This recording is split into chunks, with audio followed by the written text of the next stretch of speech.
के बिहारी तेरी आरती गाऊं, के बिहारी तेरी आरती। चरणों से निकली गंगा प्यारी, चरणों से निकली गंगा प्यारी, जिसने सारी दुनिया तारी।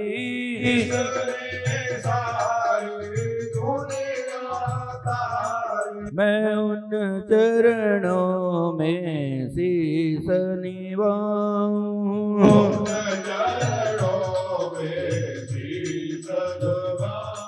मैं उन चरणों में शीस नवाऊं।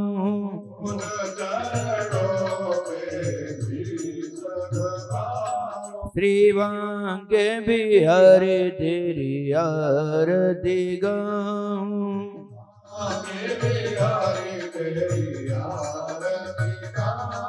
श्री कुंज बिहारी तेरी आरती गाऊं,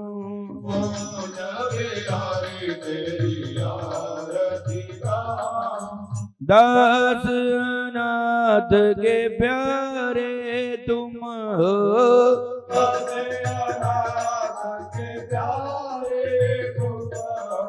दुख सुख जीवन प्यारे साथ आप हो।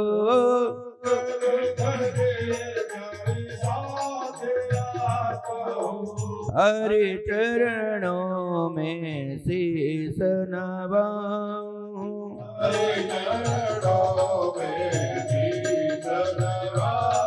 श्रीवांग बिहारी तेरी आरती गाऊं,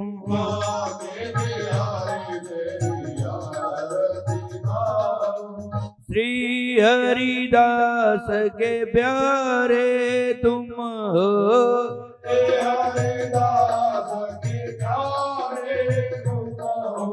मेरे मोहन जीवन धन हो।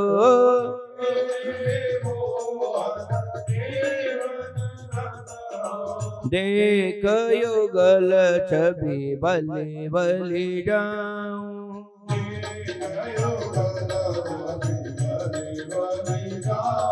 श्रीवांग बिहारी तेरी आरती गाऊं,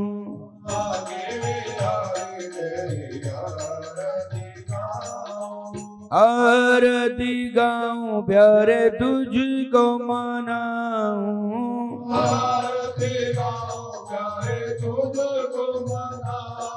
आरती गाऊं प्यारे तुझको रिझाऊं,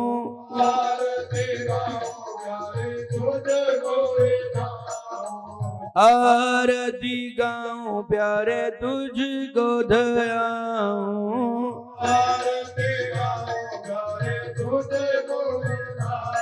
श्रीवांग बिहारी तेरी आरती गाऊं,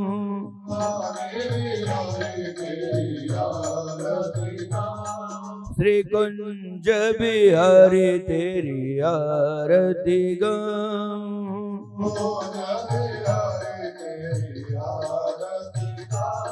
श्रीवांग बिहारी तेरी आरती गाऊं,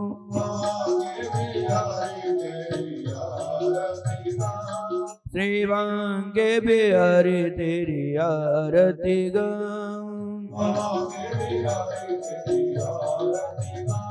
श्रीवांग बिहारी तेरी आरती गाऊं, श्री कुंज बिहारी तेरी आरती गाऊं,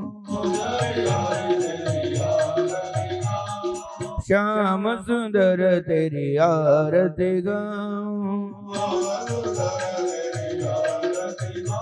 श्रीवांग बिहारी तेरी आरती गाऊं, श्रीवांग बिहारी तेरी आरती गाऊं, कर्पूरगौरं करुणावतारं संसारसारं भुजगेन्द्रहारं सदा वसन्तं हृदयारविन्दे भवं भवानी सहितं नमामि मन्दारमाला गुलिदालकाय कपालमालाङ्कितशेखराय दिगम्बराय च दिगम्बराय नमः शिवाय नमः शिवाय त्वमेव माता च पिता त्वमेव बन्धु सखा त्वमेव विद्या द्रविडं त्वमेव सर्वं मम देवदेव त्वमेव सर्वं मम देवदेव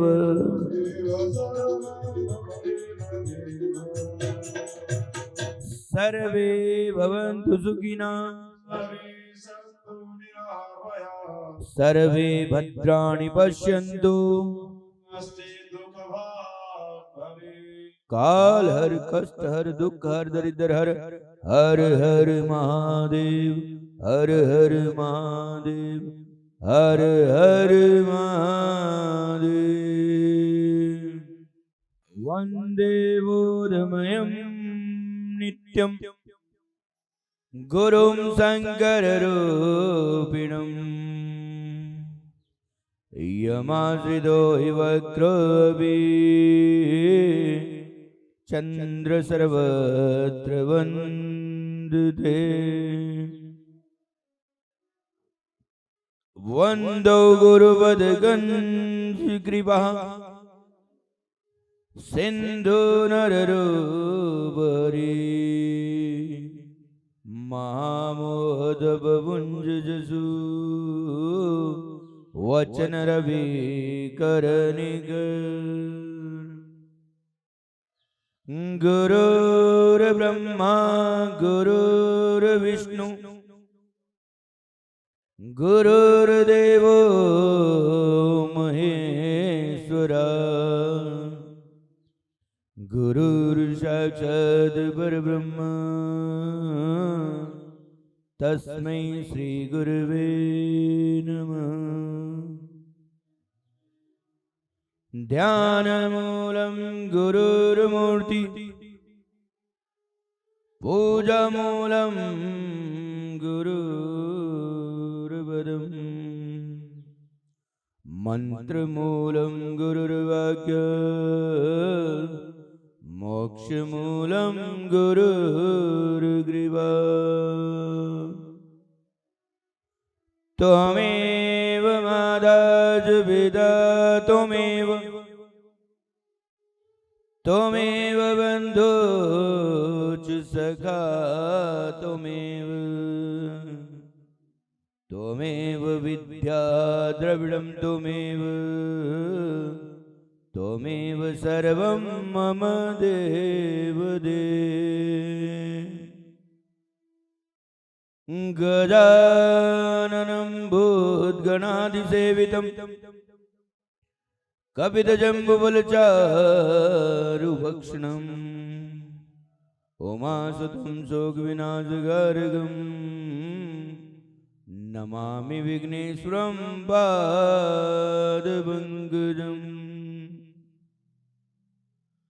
प्रथमं भारतीनां द्वितीयस्य मातु सरस्वती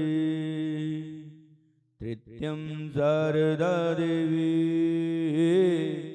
चतुर्थकं हंसवाहिनी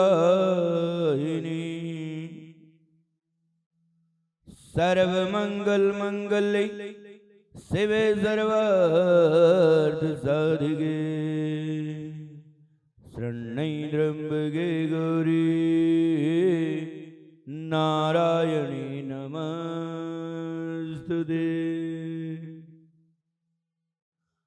नारायणं नमस्कृत्य नरं चैव नरोत्तमं देवीं सरस्वतीं व्यासं ततो जयमुदीरये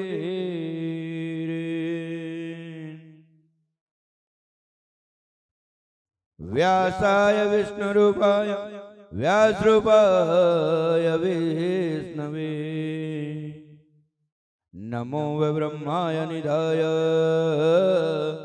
वसिष्ठाय नमो नमः सच्चिदानन्दरूपाय विश्वोत्पत्त्यादिहेतवे तापत्राय विनाशाय श्रीकृष्णाय वयं नमः।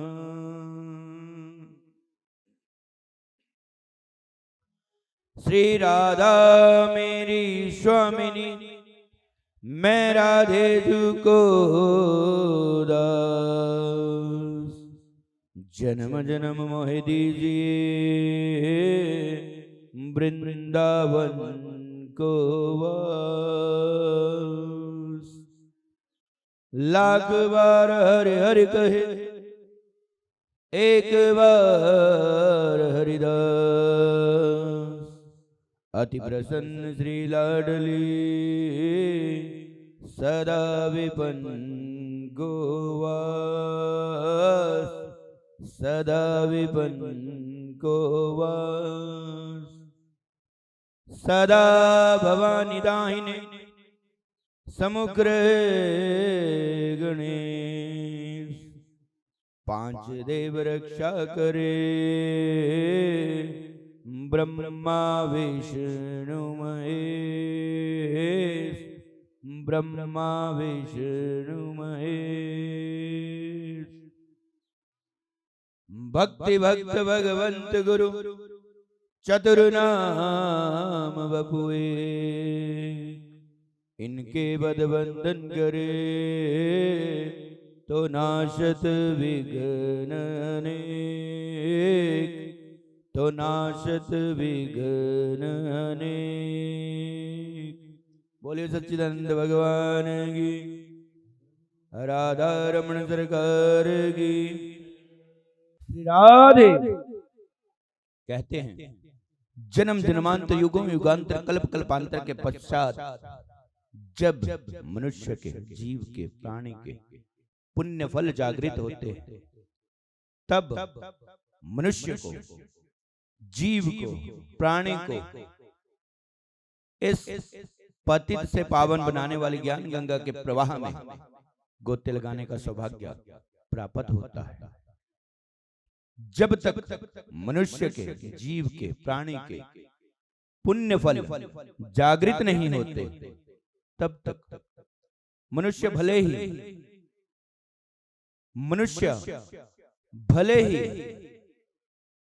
कितना भी समर्थ क्यों ना हो, भले ही मनुष्य उस महायज्ञ के कितने ही निकट क्यों ना हो, फिर भी वो जीव वो प्राणी उस महायज्ञ भूमि तक उस महायज्ञ स्थली तक नहीं पहुंच पाता। परंतु जैसे ही मनुष्य के जीव के प्राणी के वो पुण्य फल जागृत होते हैं वो मनुष्य वो प्राणी वो जीव उस पुण्य भूमि पर चलकर नहीं अपितु दौड़ते हुए पहुंच जाया करता है। प्रेम से कहो श्री राधे श्री राधे। और आज हम सभी बड़े सौभाग्यशाली हैं जो हमारे ऊपर भगवान अकारण ही बिना किसी कारण के अकारण ही ये कृपा की है कि इस रसमय ज्ञानमय भक्तिमय पावनमय कथा को श्रवण करने का सौभाग्य प्राप्त हो रहा है।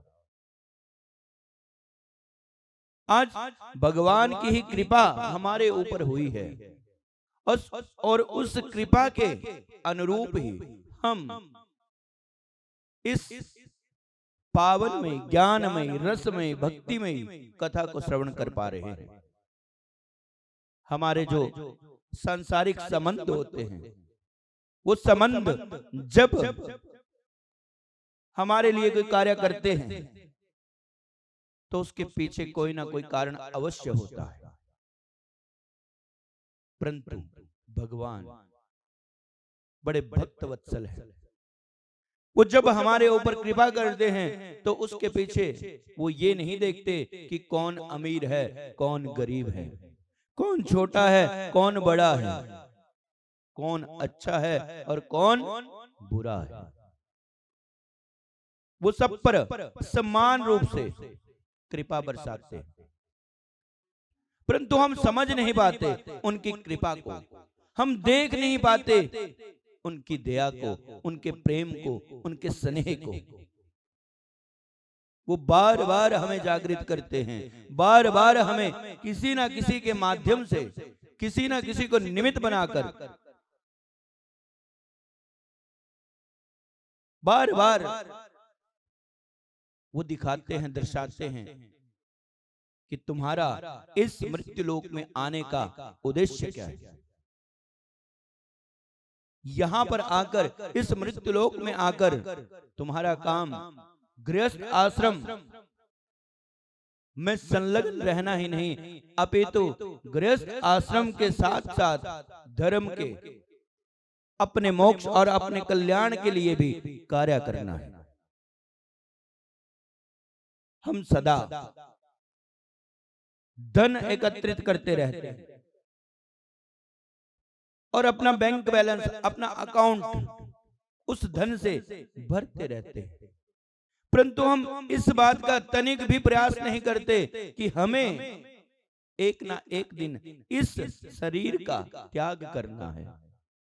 और जब इस शरीर का त्याग करना है तो कहां जाना है? उस धाम पे जिस धाम से हम आए हैं, और उस धाम में हमारे द्वारा किए गए कर्मों का लेखा जोखा होगा, हिसाब किताब होगा, कैलकुलेशन होगी। हम धन तो जोड़ लेते हैं, पैसा तो अर्जित कर लेते हैं, परंतु अपने जीवन रूपी अकाउंट में सत्कर्म नहीं जोड़ते, क्योंकि हमारे साथ अंत में धन नहीं अपितु क्या जाएगा?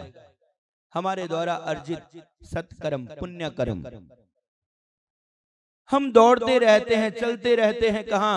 धन अर्जित करने के लिए, लेकिन हमें भगवान ने यहां भेजा है पुण्य अर्जित करने के लिए, पुण्य को अपने अकाउंट में जमा करने के लिए। शरीर तो नष्ट हो जाता है, परंतु आत्मा नष्ट नहीं होती, और उस आत्मा की पुष्टि के लिए मात्र और मात्र एक ही काम है, एक ही कार्य है, वो है सत्कर्म। जो अपनी आत्मा की पुष्टि के लिए सत्कर्म करता है, अच्छे कर्म करता है, उसी का कल्याण होता है। परंतु हमारा जब इस सृष्टि में, इस मृत्यु लोक में जब हम आते हैं तो हमारा ध्यान एक ही ओर केंद्रित रहता है, वो है धन अर्जन करने में, प्रतिस्पर्धा में। कैसे हम एक व्यक्ति से दूसरे व्यक्ति से अधिक अर्जित करें, अधिक मान मर्यादा प्रतिष्ठा को प्राप्त करें, और उस प्रतिष्ठा को प्राप्त करने के लिए कई बार हम ऐसे अनर्गल कृत्य कर जाते हैं जिससे हमारे द्वारा अर्जित सभी सत्कर्म नष्ट हो जाते हैं। प्रेम से कहो श्री राधे। तो हमें ऐसे कृत्य नहीं करने चाहिए, हमें सदा धर्म के मार्ग पर चलकर धर्म में कर्म करने चाहिए।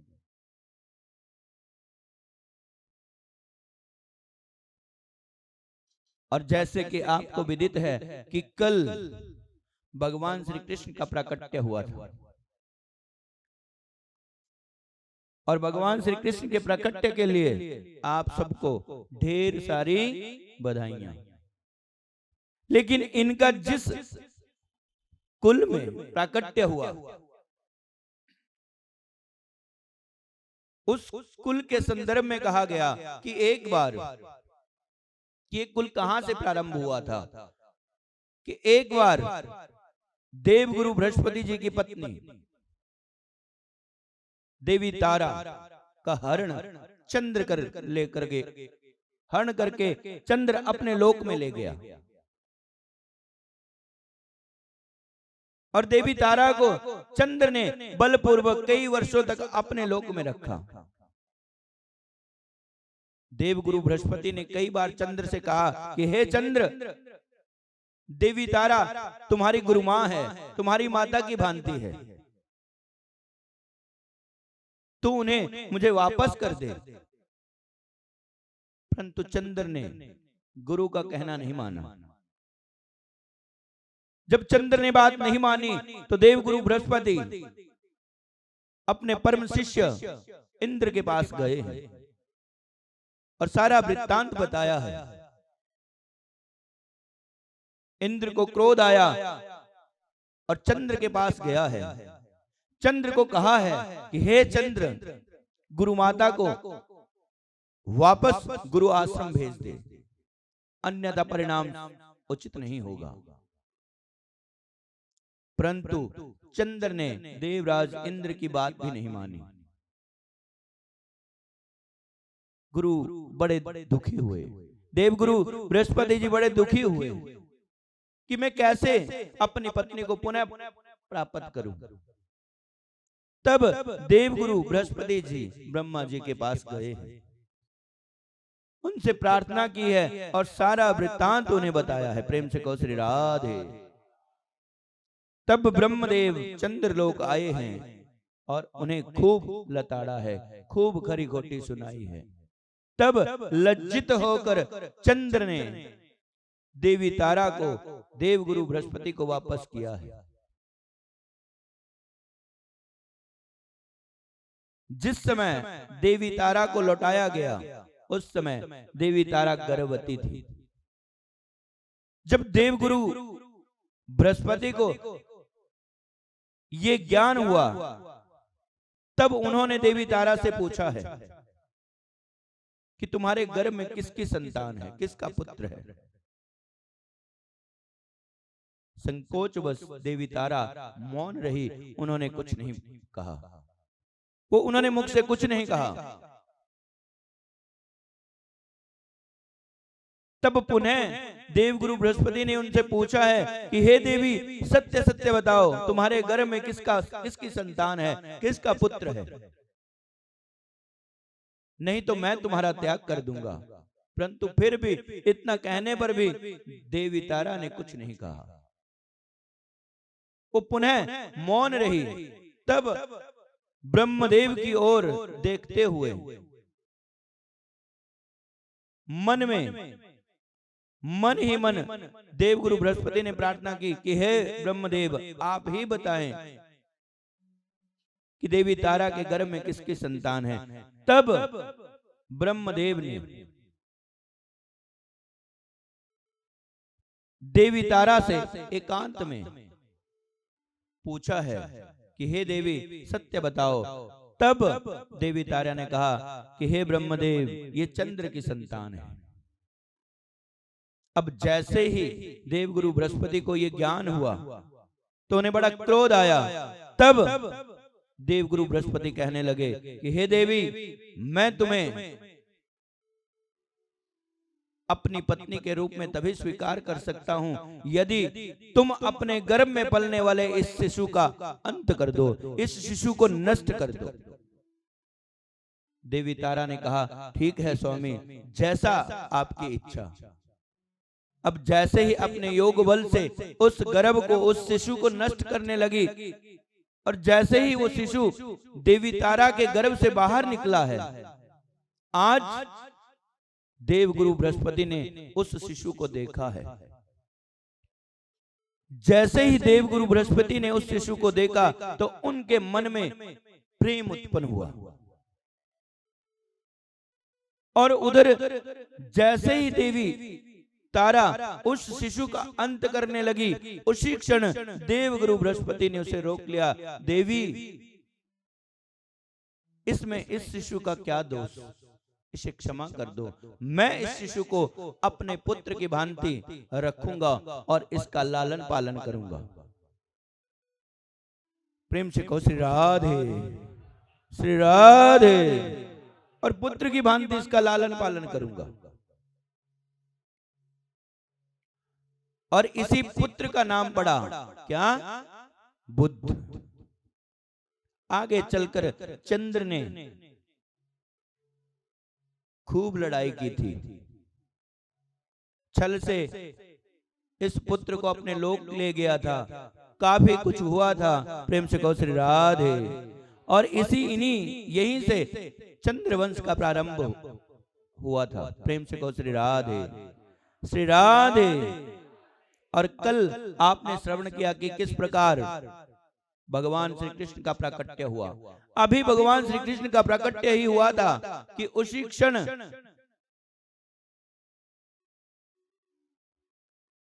एक लीला भगवान ने की थी।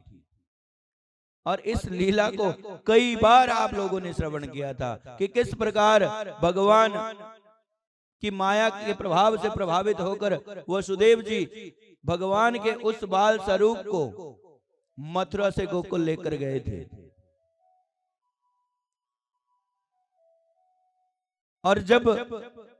और कैसे वसुदेव जी नंद राय की पुत्री को वहां से मथुरा लेकर आए थे।